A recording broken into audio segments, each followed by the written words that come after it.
खुलुमबाय आंनि मुङा मुस्रि हेमन्त बसुमतारी बे समाव फोसावना लानाय आयदायानो जाबाय जों हिन्दु नङा नाथाय बे आयदाखौ लानानै आं सावरायनाय नङा बेखौ सावरायगोन जोंजों मोजाङैनो मिथिजानाय सासे लिरगिरि खन्थाइगिरि मुस्रि अनित बसुमतारीया फैदो बिथाङा मा सावरायो जों खोनासंनि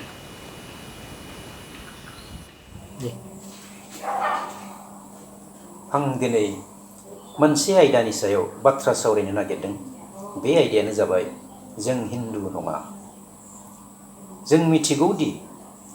आथिखालाव गावबा गाव हारिखौ लानानै बयबो सांग्रां बेनिखायनो गाव हारि रैखाथिनि थाखाय बयबो गावबा गावनि गुदि बिजौ संजिरनाय आरो बेनि मान मोनथायजों थांना थानो नाजानाया सोलिफुफिननाय मोनसे गोनांथार गेदेर आयदा जानानै फैदों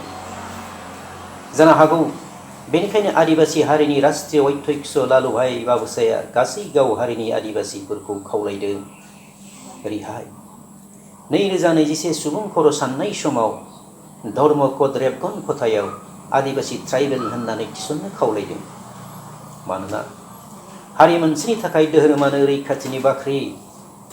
बेनिखायनो आथिखालाव गावबा गावनि फिन सिनायथि मान फोरमानजों थांना थानो जुजिनायनि बेवालि खायदा बुद्धि बाहायदों आरो बिदिनो फोरमान दिहुन बुंना लासोनायखौ नुनो मोननाय जादों बिदिब्ला नायदिनि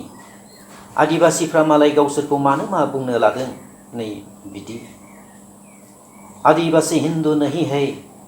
हिंदू मैरिज एक्ट 1955 हिंदू उत्तराधिकार अधिनियम 1956 आदिवासी हिंदू नहीं है शरणा हिंदू नहीं है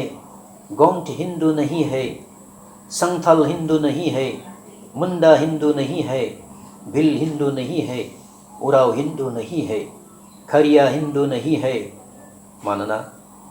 आदिवासी are not Hindu census of India 1871 to 1951 बेनिखायनो जानोबो हागौ मानोना बुहुम सोदोमस्रिनि जौगाखांबोनाय फारियारि गोजामसिन गनायजाथाव धर्मआनो जाबाय जनजाति धर्म एसटी रिलिजियन हानि फिसाफोरनि बुहुमाव हानि फिसाफोरनि मोनथाय मोननांगौआ जोबोर गोजौआव आरो बिसोरखौ रैखाथि होनांगौआबो बुहुमाव थानाय सुबुंफोरनि मावथारनांगौ बिबान बेनिखायनो जानोबो हागौ बिसोरनि जों हिन्दु नङा नाथाय बर'फ्रा बिसोरबादि गोसोनि नंगौना नङाबा जों हिन्दु नङा नाथाय